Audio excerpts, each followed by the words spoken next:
안녕하세요. 채널 반주원입니다. 매년 봄 우리나라에는 반갑지 않은 손님이 찾아오는데요. 옐로우 더스트라고도 부르는 모래바람, 바로 황사입니다. 누를 황, 모래 사, 즉 누런 모래라는 뜻을 가지고 있죠. 중국과 몽골의 건조한 사막지대에서 바람에 날려 올라온 모래먼지가 우리나라까지 넘어와서 가라앉는 현상을 말합니다. 중국은 모래폭풍, 일본은 상층먼지, 국제적인 용어로는 아시아 먼지라고도 말하는데요. 순우리말로는 흙비, 북한에서는 바람에 날려 떨어지는 모래흙이라고도 부른다고 합니다. 우리나라에 영향을 주는 황사의 주요 발원지는 앞서 이야기한 중국과 몽골의 사막인데요. 타클라마칸, 고비 지역과 황하 중류의 황토지대가 바로 그곳입니다. 연 강수량이 400mm 이하이고 대부분 사막이라 모래먼지가 많이 발생하는데요. 먼지 가운데 30%는 발원지에 다시 가라앉지만 20%는 주변 지역으로, 그리고 무려 50%가 멀리 우리나라와 태평양에까지 영향을 미치게 됩니다. 특히 겨울 내내 얼어있는 건조한 토양이 녹으며 봄철에 모래먼지가 더 많이 발생하는데요. 강한 소용돌이 바람에 의해 먼지가 높은 상공으로 올라가게 됩니다. 편서풍과 제트기류의 영향으로 우리나라와 일본의 먼지가 더 많이 떨어지게 되는데요. 한반도까지 오는데 걸리는 시간은 대략 2, 3일 정도라고 합니다. 더욱 큰 문제는 중국의 급속한 산업화에 있는데요. 모래먼지 속의 중금속 함유율이 나날이 높아지고 있다는 점입니다. 인체에 악영향을 미치는 미세먼지가 함께 유입되면서 그 피해가 걷잡을 수 없이 커지고 있는데요. 오염물질이 호흡을 통해 몸속에 축적되고 면역 기능을 떨어뜨리게 됩니다. 어플을 통해 매일의 공기질을 확인하고 국가 차원에서 재난물자를 발송할 정도로 심각한 사회 문제가 되었죠.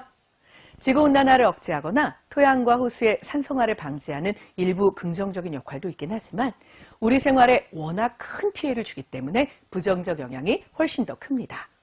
황사는 현대에 발생한 기상이변이 아닌데요. 놀랍게도 삼국시대부터 그 기록이 남아있을 정도로 오랜 역사를 가지고 있습니다. 우리 조상들은 흙이 비처럼 떨어진다라고 해서 예로부터 우토 또는 토라고 불렀는데요. 황사에 대한 가장 오래된 기록은 김부식이 저술한 삼국사기에 등장합니다. 삼국사기는 현재까지 전해지는 가장 오래된 역사책 가운데 하나죠. 신라 아달라왕 21년 147년 음력 1월에 우토라는 기록이 처음으로 등장하는데요. 하늘에서 흙이 비처럼 하루 종일 내렸다. 3일 동안 햇빛을 볼 수 없었다라는 등의 기록이 책의 곳곳에 남아있게 됩니다. 644년 11월 고구려 수도인 평양에 붉은 빛이 도는 눈이 내렸다라는 기록도 전해지는데요. 눈에 붉은 흙이 섞인 겨울철 황사에 대한 귀한 기록이기도 합니다. 조선 정조 때의 천문관측서인 서운관지에는 다음과 같은 기록도 남아있는데요. 토우는 모시모경에 사방이 어둡고 혼몽하고 티끌이 내리는 것과 같은 것이다 라고 되어 있죠. 오늘날 우리가 생각하는 현대적인 황사의 정의와 유사하기 때문에 더욱 신기하기도 합니다. 다음은 조선 명종 때 전해지는 1550년 3월의 기록인데요. 한양의 흙이 비처럼 떨어졌다. 전라도 전주와 남원에는 비가 온 뒤에 연기 같은 안개가 사방에 꽉 끼었으며 지붕과 밭, 잎사귀에도 누렇고 허연 먼지가 덮였다. 쓸면 먼지가 되고 흔들면 날아 흩어졌다. 이렇게 25일까지 쾌청하지 못하였다. 땅에 있어야 할 흙이 하늘에서 떨어지니 얼마나 놀랐을까요? 숨쉬기도 힘들고 하늘도 보통 때와는 다르니 우리 조상들은 정말 심란했겠죠? 고려시대와 조선시대에는 50여 건 이상의 황사에 대한 기록이 전해지고 있습니다. 고려사, 조선 왕조실록 등과 같은 공신력 있는 국가기록이라 더욱 큰 의미를 갖는데요. 기상에 관한 기록 중 유난히 황사에 관한 기록이 정확하고 꼼꼼한 것에는 이유가 있습니다. 바로 황사를 잘못된 정사에 대한 하늘의 응징이라고 생각했기 때문이죠. 조선 성종 9년 4월에는 다음과 같은 기록이 전해집니다. 흙비가 내린 것에 대해 임금이 정치를 잘 못하거나 자격이 없는 사람이 벼슬자리에 앉은 것에 대한 하늘의 노함이 아니겠는가. 중종 25년에는 황사로 국가 최고관직인 영의정이 사직 요청을 하기도 했는데요.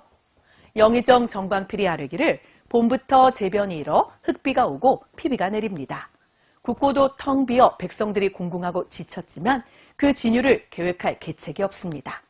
이는 모두 힘이 모자란 사람이 정승자리에 앉아 일 없이 나라의 돈만 받아먹어 생긴 일입니다. 제가 정승자리에 앉아 흉사가 생겼으니 채직시켜 주시옵소서. 이렇게 황사가 발생하면 조선은 왕이 부덕한 까닭이라고 여겨서 반찬의 가지수를 줄이고 술을 삼가하는 등 몸가짐을 바로 했다고 합니다. 활쏘기 행사를 중단하기도 하고 혹은 억울한 누명을 쓴 사람이 옥살이를 하고 있진 않은지 조사해서 석방을 하기도 했다죠. 자연재해를 대하는 조상들의 겸허한 마음과 진지한 태도를 느낄 수 있는 일들입니다. 황사라는 용어가 처음 등장한 것은 일제강점기의 일인데요. 1915년 일본인에 의해 경성축구소 기상 관측 일지에 기록되면서 시작되었죠. 오늘날까지도 이것이 이어지고 있습니다. 한반도에 떨어지는 황사는 모래알처럼 크지 않고 모래보다 작은 흙, 먼지에 가까운데요. 원래 우리말인 흙비가 더 정확한 표현이 아닐까 하는 생각도 듭니다. 수백만 년 동안 날아다닌 작은 모래가 이렇게까지 큰 영향을 인간에게 주고 있다니 놀랍기도 하죠. 우리나라도 국가 차원에서 황사를 예방하기 위해 노력하고 있습니다. 가장 좋은 방법은 사막화된 발원지 생태계를 복구하는 일인데요. 조림 사업을 통해 풀과 나무를 심고 꾸준히 관리해서 사막화된 땅을 복원하고 있습니다. 황사 관측 예보와 이동 경로에 대한 연구 또한 이루어지고 있는데요. 우리나라는 내일 전국에 황사 현상이 있을 것이다와 같은 예보로 전달하고 있죠. 기상청의 황사특보제는 생활과 직결된 매우 중요한 정보입니다. 전문적인 황사 연구과를 통해 중국 몽골 기상청과 긴밀한 협력 체제를 구축하기도 했습니다. 신종 대기물질들도 연구를 거듭하며 예측 확률을 높이려 하고 있죠. 삼국시대부터 우리 조상들이 남겼던 기록을 통해 오늘날 교훈을 얻고 있는 것처럼 지금 우리가 남기는 기록이 600년 후에 후손들에게는 큰 자산으로 남지 않을까요? 4월의 시사 이슈 황사에 대한 이야기는 어떠셨나요? 의학의 아버지라고 불리는 고대 그리스의 히포크라테스는 다음과 같은 말을 남겼습니다. 자연이 아니면 몸 안의 질병을 결코 이겨낼 수 없다. 숲은 신의 최초의 신전이었다. 우리 건강에 큰 영향을 미치는 오염된 공기. 한 단계씩 노력해서 자연을 되찾지 않으면 인간을 위협하는 건강도 되찾을 수 없다는 것 잊지 말아야겠죠? 모두 건강 조심하시고 황사와 미세먼지에서 벗어나 맑은 하늘을 더 많이 볼 수 있기를 바라봅니다. 많은 호응과 구독, 좋아요, 알림 설정까지 부탁드리고요. 기분 좋은 다양한 컨텐츠로 다시 인사드릴게요. 감사합니다.